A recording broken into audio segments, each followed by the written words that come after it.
केलों की बारिश। राजू एक बहुत ही बढ़िया गाइड था।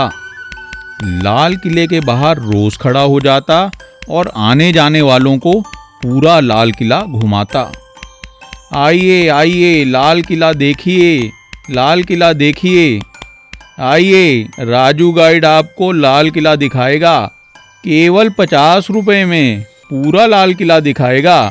आइए आइए, मैं आपको लाल किला दिखाता हूँ। रोज कई सारे लोग जो भी लाल किला देखने आते वो राजू गाइड से बहुत ही प्रभावित होते।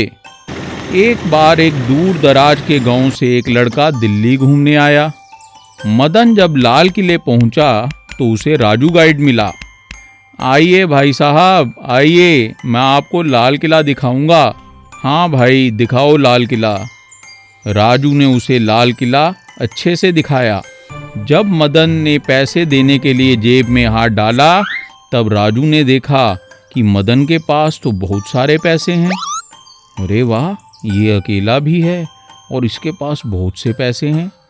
इसे चूना लगाया जा सकता है। आप बहुत लकी हैं। मुझे लग रहा है कि मैं आपको दिल्ली की वो जगह दिखाऊं जो आज तक किसी ने नहीं देखी। अच्छा, ऐसी कौन सी जगह है? ये थोड़ी दूर पर है और इसका पता कुछ ही दिन पहले चला है। अगर आप कहें तो मैं आपको वो जगह दिखा सकता हूँ। अच्छा, वो तो ठीक है, पर इस जगह की खासियत क्या है? जी, वहाँ पर केलों की बारिश होती है। नामुमकिन, मैं नहीं मानता कि केलों की भी बारिश हो सकती है। आइए, मैं आपको दिखा देता हूँ, पर इसके लिए कुछ खर्चा करना पड़ेगा। क्या मतलब?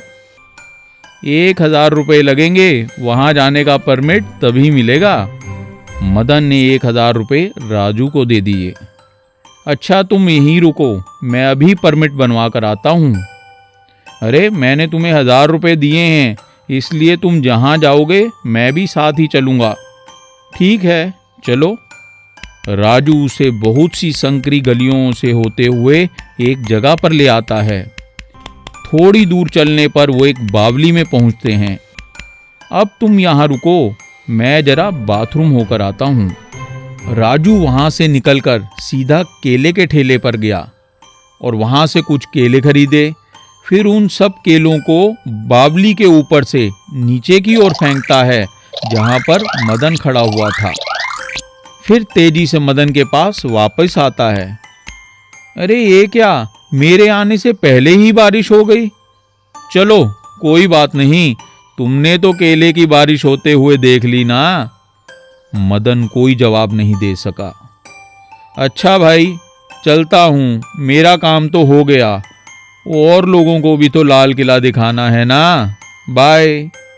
और मदन कोई जवाब ना दे सका और हक्का बक्का रह गया। कभी किसी की बेतुकी बातों में नहीं आना चाहिए। सीमापुर गांव में मोहन नाम का एक हलवाई था। उसकी मिठाइयाँ और पकवान बहुत ही मशहूर थे।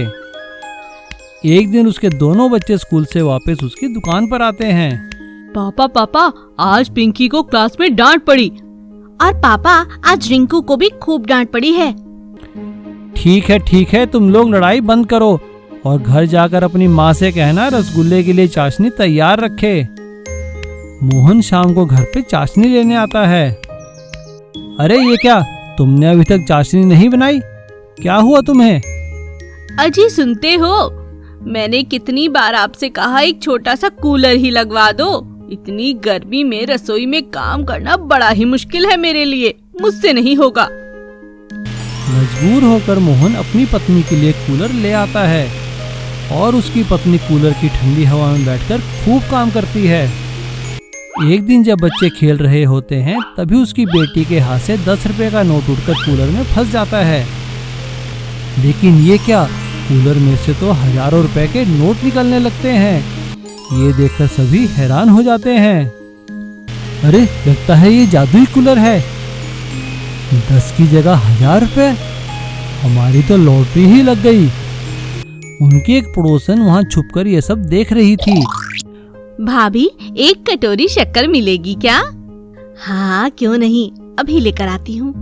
अगले दिन जब पड़ोसन शक्कर वापस देने जाने लगती है तो उसकी सास उससे कहती है, अरे बहू, इस शक्कर में कुछ नशे की दवा मिला दे, ये सब सो जाएंगे और फिर हम पैसों वाला कूलर ले उड़ेंगे। मोहन की पत्नी उस शक्कर से चाशनी बनाती है। जहरीली चाशनी की मिठाई खाकर गांव वाले बीमार पड़ने लगते हैं। मोहन भी बीमार हो जाता है। गांव वाले उसकी दुकान को बंद करवा देते हैं।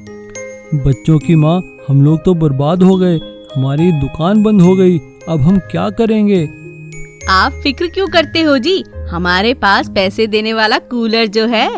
हाँ पापा, कूलर से तो पैसे मिलते रहेंगे। तुम ठीक कह रही हो, लेकिन चाहे कुछ भी हो, बेशक हमारे पास ये जादुई कूलर है, लेकिन फिर भी मैं पूरी मेहनत और लगन से पैसे कमाऊंगा और हमारा घर तो ईमानदारी और मेहनत के पैसे से ही चलेगा। एक रात जब मोहन और उसका परिवार सो रहे थे, तभी उनकी पड़ोसन और उसकी सास कूलर चुराकर ले जाते हैं। वाह जी वाह, अब आएगा मजा, हम भी रातों रात अमीर हो जाएंगे। लेकिन ये क्या, जैसे ही वो दोनों कूलर में नोट डालती हैं, कूलर से आग बरसने लगती है।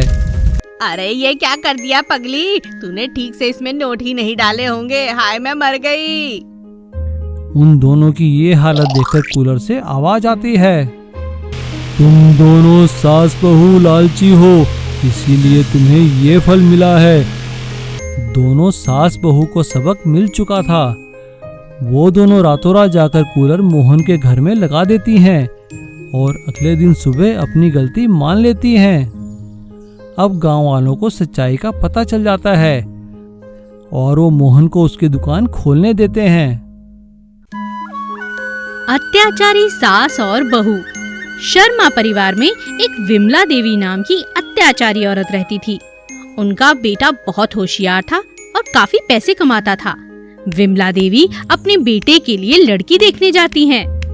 अरे भाई साहब, लड़की तो हमें बहुत पसंद है, अब कुछ लेन देन की बात कर ली जाए। बहन जी, मैं एक रिटायर्ड टीचर हूँ, देने के लिए मेरे पास ज्यादा नहीं है, लेकिन फिर भी मैं 5 लाख रुपए आपको दे सकता हूँ। वैसे तो 5 लाख रुपए कुछ भी नहीं, मेरे बेटे के लिए तो लोग 50 लाख रुपए देने को तैयार हैं, पर आपकी बेटी पढ़ी लिखी दिखती है, इसीलिए मैं हाँ कर देती हूँ। रूपा के पिता खुशी खुशी बात पक्की कर देते हैं। बेचारी रूपा अपनी सास का सारा काम करने लगी। शादी के बाद अपनी सास को खुश करने की पूरी कोशिश करती, लेकिन विमला देवी हमेशा उसे ताने सुनाती रहती। अरे मेरे बेटे के लिए तो 50 लाख लोग देने को तैयार थे, लेकिन मैंने तेरे बाप से बस 5 ही लाख लिए। अब घर का सारा काम कर, ये देख बर्तन अभी तक पड़े हैं।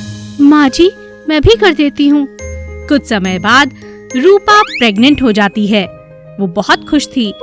देख रूपा, मुझे तो घर के लिए एक चिराग चाहिए, ध्यान रहे लड़की नहीं होनी चाहिए। माँ जी, ऐसा आप क्यों कह रही हैं? आजकल तो बेटा बेटी में कोई फर्क नहीं होता। रहने दे, मैं साफ साफ कह रही हूँ, अगर बेटा हुआ तो ठीक, और बेटी हुई तो अपने बाप के घर चली जाना। ऐसा ही होता है। रूपा को एक लक्ष्मी जैसी बेटी होती है, लेकिन उसका पति और सास उसे अस्पताल से लेने तक नहीं आते। हाँ, अब मैं क्या करूं पिताजी, मेरी सास मुझे लेने नहीं आई क्योंकि मैं एक बेटी की माँ हूँ पिताजी। बेटा, इसमें तुम्हारी कोई गलती नहीं, ये तो मेरी ही गलती है जो मैं विमला देवी को पहचान नहीं पाया। तू दुखी मत हो, मेरे साथ अपने घर वापस चल। रूपा के पिता उसे अपने घर वापस ले आते हैं। रूपा खुशी खुशी अपनी बेटी का पालन पोषण करती है, अपने पिता का सहारा बनना चाहती है, इसीलिए वो बहुत अच्छे केक बनाकर बाजार में बेचने लगती है। हर जगह रूपा के बनाए हुए स्वादिष्ट केक लोगों को पसंद आने लगते हैं। अब रूपा के पास दिन रात काम की कोई कमी नहीं थी। धीरे धीरे वो एक फैक्ट्री चलाने लगती है। जब ये बात विमला देवी को पता चलती है, हाय हाय, इतनी काबिलियत बहू को मैंने घर से निकाल दिया, और लक्ष्मी जैसी मेरी पोती, मैं उसे आज ही ले आती हूँ। विमला देवी लालच में आ जाती है और अपने बेटे को लेकर रूपा को वापस घर लाने के लिए उसके घर पहुँच जाती है। अरे बेटी, मुझे माफ कर दे, चल अपने घर, मेरी पोती को मुझसे दूर मत कर। माँ जी, मुझे माफ कर दीजिए।